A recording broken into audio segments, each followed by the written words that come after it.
Olá, amigo do canal Redemptoris Mater. É com muita alegria que o recebemos aqui. Seja muito bem-vindo.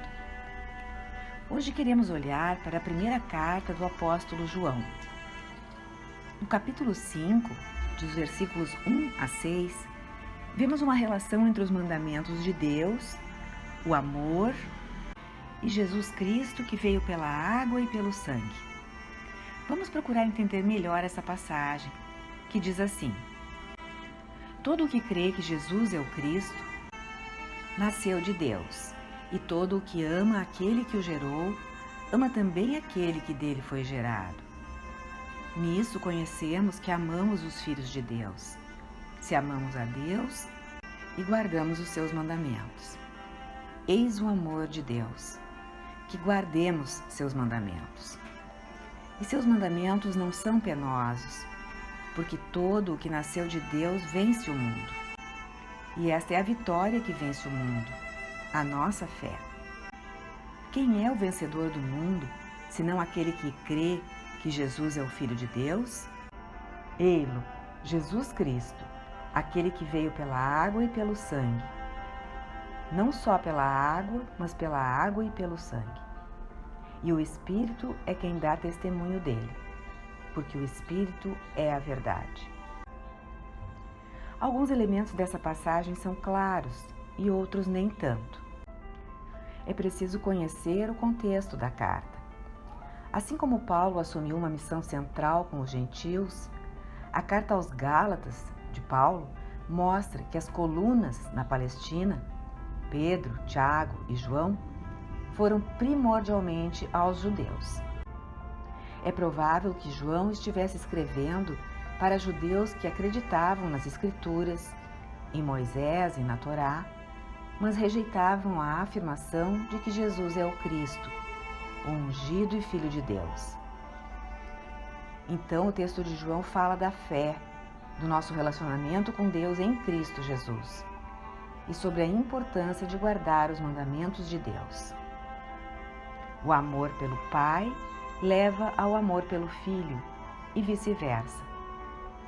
João usa esse modo de escrever para ensinar os judeus que não podem negar que Jesus é o Messias, o Cristo, porque ele é o Filho do Deus que eles dizem amar. E quem ama o Pai, ama o Filho. Por outro lado, João salienta outra forma de amar a Deus: obedecer a seus mandamentos. Nem tudo que está na lei de Moisés precisa ser cumprido pelos cristãos, como, por exemplo, a circuncisão. Essa questão do cumprimento ou não da Torá pelos cristãos, inclusive foi objeto de um concílio no ano de 49 em Jerusalém, onde estiveram os apóstolos e também Paulo. João quer sublinhar que guardar os mandamentos centrais de Deus não é opcional para aqueles que estão em Cristo. Guardar os mandamentos mostra o amor a Deus.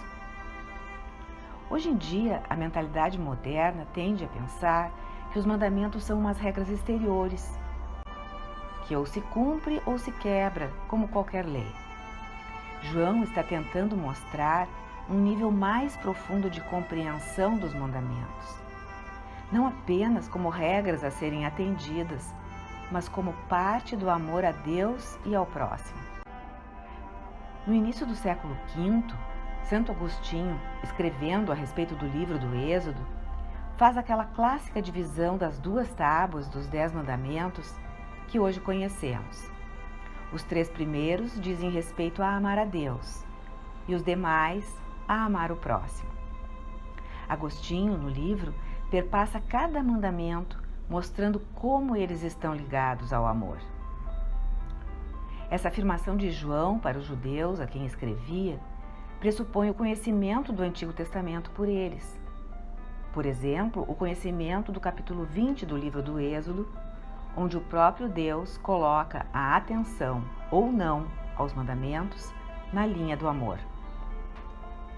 Com efeito, no versículo 5 do capítulo 20, Deus diz, ao proibir a idolatria a outros deuses, referindo-se às estátuas destes: não te prostrarás diante delas, e não lhes prestarás culto, Eu sou o Senhor teu Deus, um Deus zeloso, que vingo a iniquidade dos pais nos filhos, nos netos e nos bisnetos daqueles que me odeiam, mas uso de misericórdia até a 1000ª geração com aqueles que me amam e guardam os meus mandamentos. Para Deus, guardar os mandamentos é uma questão de amá-lo ou odiá-lo, como essa passagem esclarece. Por isso, João está propondo à sua audiência que, se deseja amar a Deus, ame os seus mandamentos. Se há idolatria, blasfêmia, se toma o nome de Deus em vão e não se guarda o dia dele, não está havendo amor a Deus. Está havendo amor ao trabalho, à riqueza, aos próprios objetivos apenas. Portanto, guardar os mandamentos não significa obedecer a regras externas, mas sim sinais interiores de onde alguém coloca o seu coração. Guardá-los é o sinal de estar unido a Deus, de estar no amor de Deus. E isso não é uma carga penosa, pesada. Os mandamentos não são pesados. O amor não é uma carga pesada. Amar deve ser uma alegria. Aquela alegria daquele que nasce de Deus, do Deus que vence o mundo. Esta é a vitória sobre o mundo, a fé, diz João, no versículo 4. Aqui precisamos lembrar que João usa a palavra mundo de pelo menos 2 modos. Pode ser um mundo visível, material, porém muitas vezes se trata do reino tanto visível como invisível que se opõe a Deus. As coisas do mundo, nesta acepção última, levam ao pecado, à rejeição de Deus. O que João chama espírito deste mundo são os espíritos maus que tentam as pessoas a afastarem-se de Deus. O príncipe deste mundo, conforme o Evangelho de João, é Satanás. É com esta última acepção que João está ensinando que aquele que nasce de Deus, e nascer de Deus é uma imagem para o batismo, aquele que nasce de Deus vence o mundo. E sabemos que o batismo recebe aquele que crê que Jesus é o Filho de Deus. Pois foi ele que instituiu o batismo. E ele que ordenou ao final do seu Evangelho, segundo Mateus, a ir a todo mundo, a batizar em nome do Pai e do Filho e do Espírito Santo e a ensinar tudo o que ele havia ensinado. Todas essas explicações são a construção do apóstolo São João para rebater aqueles que vêm do judaísmo e levantam objeções à afirmação cristã de que Jesus é o Filho de Deus. João sublinha esses elementos centrais da fé, que até podem parecer óbvios hoje em dia.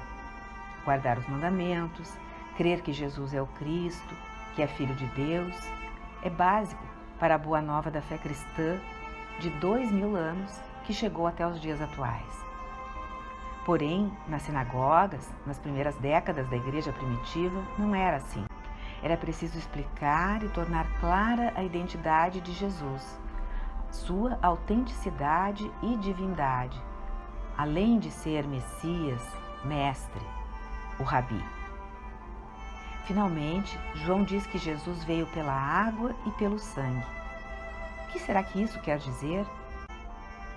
Provavelmente, havia pessoas que afirmavam que Jesus viera somente pela água, referindo-se ao batismo de arrependimento de João Batista. Daí João enfatizar a água e o sangue. Por quê? A que ele está se referindo? Este é um bom exemplo de como algo pode ser difícil de entender para nós se não entrarmos no texto com a luz do contexto. Os antigos padres da igreja lançam esta luz e explicam. Por exemplo, Irineu de Lyon, que escreveu pelos anos 180 d.C. e era discípulo de São Policarpo, que fora discípulo do apóstolo João, conta sobre um certo Cerinto, o qual, com seus seguidores, negavam o Cristo. Cerinto era um homem educado na sabedoria dos egípcios e ensinava que o universo não fora feito por Deus, porém por um poder separado de Deus. dizia que Jesus não nascera de uma virgem, sendo filho natural de José e Maria por geração humana. Que, no batismo de Jesus, descera sobre esse filho de José e Maria o Cristo, na forma de uma pomba do Supremo Legislador. E então, o Deus Pai começou a ser proclamado e foram realizados milagres. Mas dizem que, ao final, Cristo deixou Jesus, e então Jesus sofreu e foi ressuscitado. O Cristo não sofreu, permaneceu impassível por ser apenas um ser espiritual. Tudo isso Irineu escreve no seu livro Contra as Heresias, número 1, parágrafo 26, e dá uma pista daqueles em relação a quem João se dirigia ao escrever as suas cartas, aos seríntios e a outros grupos judaicos, como os ebionitas, que negavam certas verdades centrais sobre Jesus. Ao afirmarem que o Cristo deixara Jesus ao final de sua vida, lutavam contra a ideia de que o Filho de Deus tenha sido crucificado, e assim é que procuravam explicar as suas dúvidas.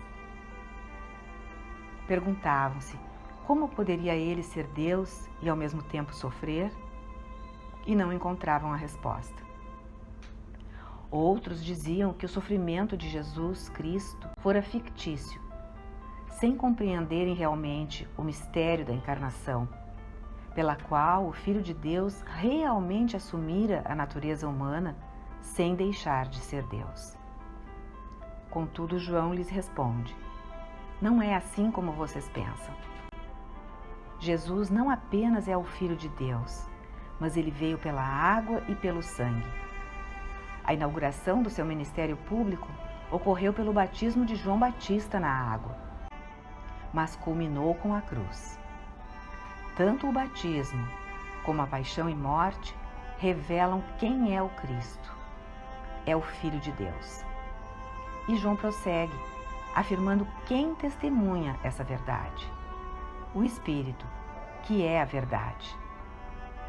Retrocedendo-se ao Evangelho de São João, no batismo de Jesus, o Espírito Santo testemunha que Jesus é o Filho de Deus. Na cruz, ao chegar a sua hora, Jesus inclina a cabeça e entrega o Espírito, como narra João no capítulo 19.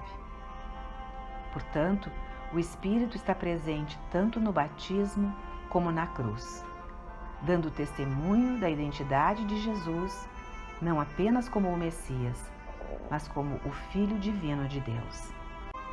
Aliás, é isso que celebramos na Páscoa e continuamos celebrando no tempo pascal.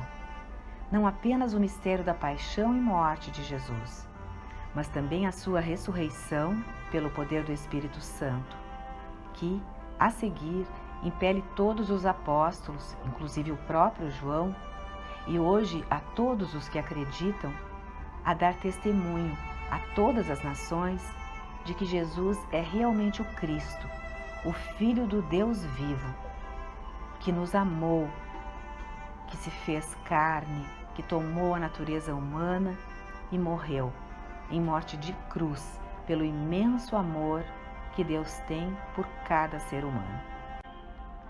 Obrigada por ter acompanhado esta postagem. Se você gostou, clique seu like, inscreva-se no canal e acione o sininho para ser notificado de outras publicações.